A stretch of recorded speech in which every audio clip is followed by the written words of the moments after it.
Alhamdulillah, luar biasa, tetap semangat, Allahu Akbar.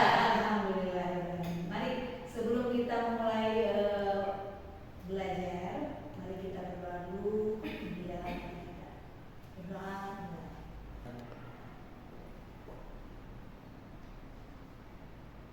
Baik, teman-teman mahasiswa yang sangat baik hati pada sore hari ini yang sangat panas sekali, mudah-mudahan semangatnya masih tinggi. Semangat? Semangat. Tujuannya adalah, tujuan untuk mempelajari ini indikatornya adalah mahasiswa bisa mampu memahami landasan konseptual. Jadi indikatornya mahasiswa merespon aktif materi yang disampaikan oleh kita sama-sama berdiskusi dengan cara bertanya dan diskusi tentu saja ya. Nah, hari ini pun akan seperti itu. Kita akan mencoba berdiskusi. Model pembelajaran kita adalah berdiskusi. Setuju? Setuju. Mungkin teman-teman semua bertanya, kok membicarakan tentang perencanaan sih? Ya kan? Kan kita sering merencanakan sesuatu. Iya, kita merencanakan perjalanan jauh, kita merencanakan pernikahan, kita merencanakan segala sesuatu. Tapi memang harus direncanakan dengan baik. Nah, sama halnya dengan proses mengajar. Pendidik perlu atau memerlukan sebuah perencanaan. Perencanaan pembelajaran. Nah, saya akan mencoba bermain tebak kata. Saya akan bagikan post-itnya kepada kalian. Nanti setelah kalian jawab, kalian boleh tempel di papan tulis. Lalu apa itu tugasnya? Saya ingin kalian menuliskan satu kata aja di dalam pikiran kalian, apa yang muncul di dalam pikiran kalian tentang perencanaan pembelajaran.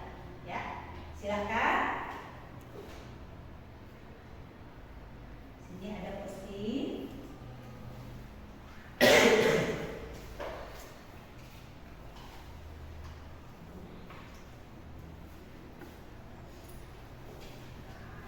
Ya. Boleh nanti.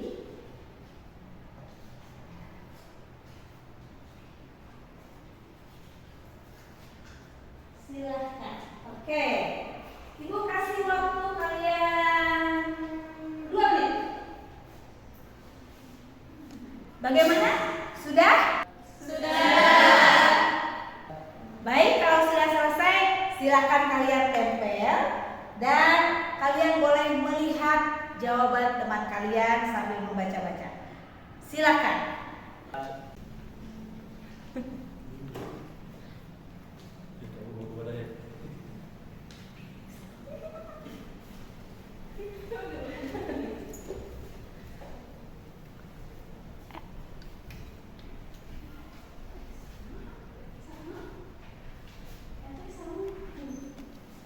Baik, wow, hebat sekali ada yang menuliskan persiapan, strategi kegiatan, tujuan RPP dan siswa. Betul sekali, itu semua jawabannya betul sekali ya. Nah, ini semua adalah bagian dari perencanaan pembelajaran. Nah, dari sini mari kita gali yang efektif dan bermakna, memerlukan landasan tersebut yang kuat. Nah, presentasi ini akan mengupas tuntas berbagai landasan teoritis dan filosofis yang menjadi acuan utama dalam merancang proses pembelajaran. Landasan konseptual perencanaan pembelajaran ada beberapa landasan. Yang pertama itu adalah landasan filosofis. Itu landasan filosofis yaitu pendidikan sebagai humanis. Apa saja? Apa itu landasan filosofisnya? Pembelajaran bukan sekedar transfer ilmu, dan juga pendekatan pembelajaran inovatif. Tentu saja kita juga melihat dari gambar-gambar ini ada beberapa pembelajaran yang inovatif. Penerapan pendekatan pembelajaran modern mendukung pengembangan kompetensi dan keterampilan abad ke-21. Nah, biasanya, bukan biasanya mungkin ya, karena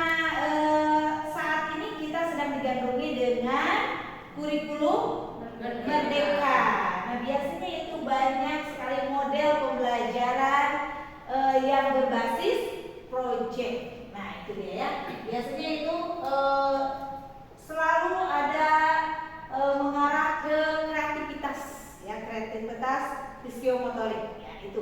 Nah itu di situ ya, dan di sini ada pembelajarannya pun sangat inovatif. Pendidik harus belajar atau harus mempunyai kreativitas dan inovasi. Selanjutnya, kemudian ada landasan kurikulum dan teknologi. Nah, landasan kurikulum ini berfungsi sebagai acuan utama dalam perencanaan. Kurikulum merdeka yang tadi disebutkan, misalnya menawarkan fleksibilitas dan fokus pada profil pelajar Pancasila. Kemudian ada KI dan KD, prinsip relevansi, fleksibel dan efisien. Yang selanjutnya adalah, baik teman-teman, sekarang saya ingin kalian bekerja dalam kelompok. Kita buat dalam 2 kelompok saja, ya. Ibu akan membagikan worksheetnya kepada kalian. Apa esensi landasan-landasan yang Anda semua itu ampuh ya dalam pendidikan? Kemudian bagaimana landasan ini mempengaruhi keputusan kita saat merencanakan pembelajaran?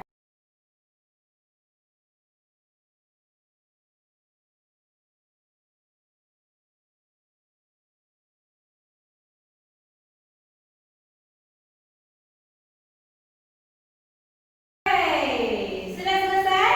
Sudah. Nah, bagaimana nih kelompok filosofis nih? Filosofis gimana nih? Ingat ya, bahwa landasan filosofis ini tentang pandangan hidup dan nilai-nilai. Coba pikirkan nih, nilai apa aja yang mau kita tanamkan melalui pembelajaran, ya. Kemudian misalnya kalau filosofi kita ingin siswa jadi kritis dan sebagainya. Bagaimana nih desainnya? Silakan, ada yang mau menjelaskan? Saya, Bu. Ya. Landasan filosofis pendidikan merupakan dasar pemikiran yang memberikan arah, makna, dan tujuan pendidikan secara menyeluruh. Ia berfungsi sebagai kompas dalam menentukan nilai, norma, serta hakikat pendidikan. Seperti apa manusia yang hendak dibentuk dan nilai apa yang ingin diwariskan. Landasan ini membingkai keputusan mendasar dalam pendidikan mulai dari tujuan, isi, hingga metode yang digunakan, sehingga pendidikan tidak sekedar transfer pengetahuan tetapi juga penanaman nilai dan pembentukan karakter. Contoh dalam konteks Indonesia, pendidikan berlandaskan Pancasila mengutamakan nilai-nilai kemanusiaan, gotong royong, dan keadilan sosial. Baik, bagus sekali. Diskusinya menghasilkan satu conclusion yang sangat menarik sekali ya. Baik, untuk kelompok psikologis bagaimana? Psikologis sudah siap? Sudah.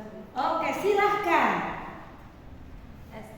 Landasan psikologis menjelaskan hakikat peserta didik sebagai manusia yang tumbuh dan berkembang melalui tahapan perkembangan psikologis tertentu. Landasan ini membentuk pendidikan memahami kebutuhan, minat, bakat, perkembangan kognitif, afektif, dan psikomotorik peserta didik, sehingga pendekatan, metode, dan isi pembelajaran dapat disesuaikan. Landasan psikologis juga terikat erat dengan teori-teori belajar seperti behavioristik, kognitif, konstruktivistik, dan sebagainya. Sudah? Sudah? Oke. Hasil diskusi kalian dalam esensi landasan sangat bagus sekali. Untuk selanjutnya, apa contoh konkretnya? Mungkin ada yang sudah kalian diskusikan. Silakan kelompok filosofis, adakah? Contoh praktik mengajar. Yang pertama, guru memilih metode bermain peran atau role play saat meminta siswa SD mengenali nilai kejujuran. Landasan filosofisnya adalah menanamkan nilai kebenaran, sedangkan pertimbangan psikologisnya karena pada usia tersebut siswa belajar efektif lewat praktik langsung, bukan ceramah abstrak. Yang kedua, di kelas IPA, guru menggunakan demonstrasi percobaan untuk menstimulasi rasa ingin tahu dan merangsang aktivitas siswa sesuai tahapan perkembangan berpikir operasional konkret ala Piaget. Oke. Bagus sekali contoh konkretnya ya untuk praktik mengajar. Sekarang dicoba untuk contoh RPP dari kelompok selanjutnya. Pada pelajaran PPKN, RPP siswa mencakup menunjukkan sikap toleransi dan kerjasama sebagai perwujudan sila Pancasila ketiga. Yang berikutnya, kegiatan pembelajaran dirancang secara metode diskusi kelompok. Ini menekankan pada interaksi sosial menurut teori Vygotsky. Yang ketiga, penilaian tidak hanya berupa tes tulis tetapi juga observasi sikap selama kerja kelompok. Ini sesuai dengan landasan psikologis penilaian aspek efektif. Bagus. Oke, hebat sekali hasil dari diskusi kalian ini. Nah, selanjutnya masih ada satu bagian lagi untuk kalian diskusikan, yaitu di worksheet kalian. Di worksheet kalian ada satu studi kasus, yaitu skenario 1 dan skenario 2. Nah, ibu akan bagi yang skenario 1 kelompok 1, skenario 2 kelompok 2. Nah, silakan. Nah, sekarang kita coba aplikasikan pemahaman kita ke salah satu dari skenario itu. Kemudian kalian akan menganalisis skenario itu dan mencoba mengidentifikasi landasan konseptualnya apa yang paling menonjol dalam desain pembelajaran tersebut dan mengapa. Kalian bisa mengerjakannya berdiskusi dengan teman kalian dalam waktu 15 menit. Silahkan baca dan silahkan analisis.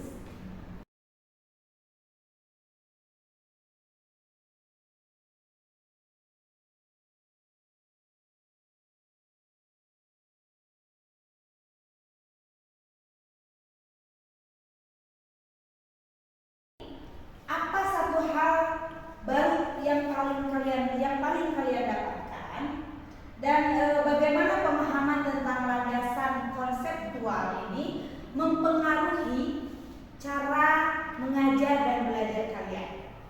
Boleh dong untuk refleksi terakhir, silakan pendapatnya. Saya jadi lebih yakin dan paham mengenai kalau perencanaan pembelajaran itu harus mempertimbangkan siapa yang belajar atau secara psikologis dan juga lingkungan sosial secara sosiologi. Baik, bagus sekali. Kalau menurut saya jadi sadar kalau bikin RPP itu bukan cuma ikut format, tapi ada dasar pemikiran yang kuat di baliknya, jadi lebih paham kenapa harus ada kegiatan ini dan itu. Luar biasa sekali. Itulah esensi dari pembelajaran kita hari ini ya.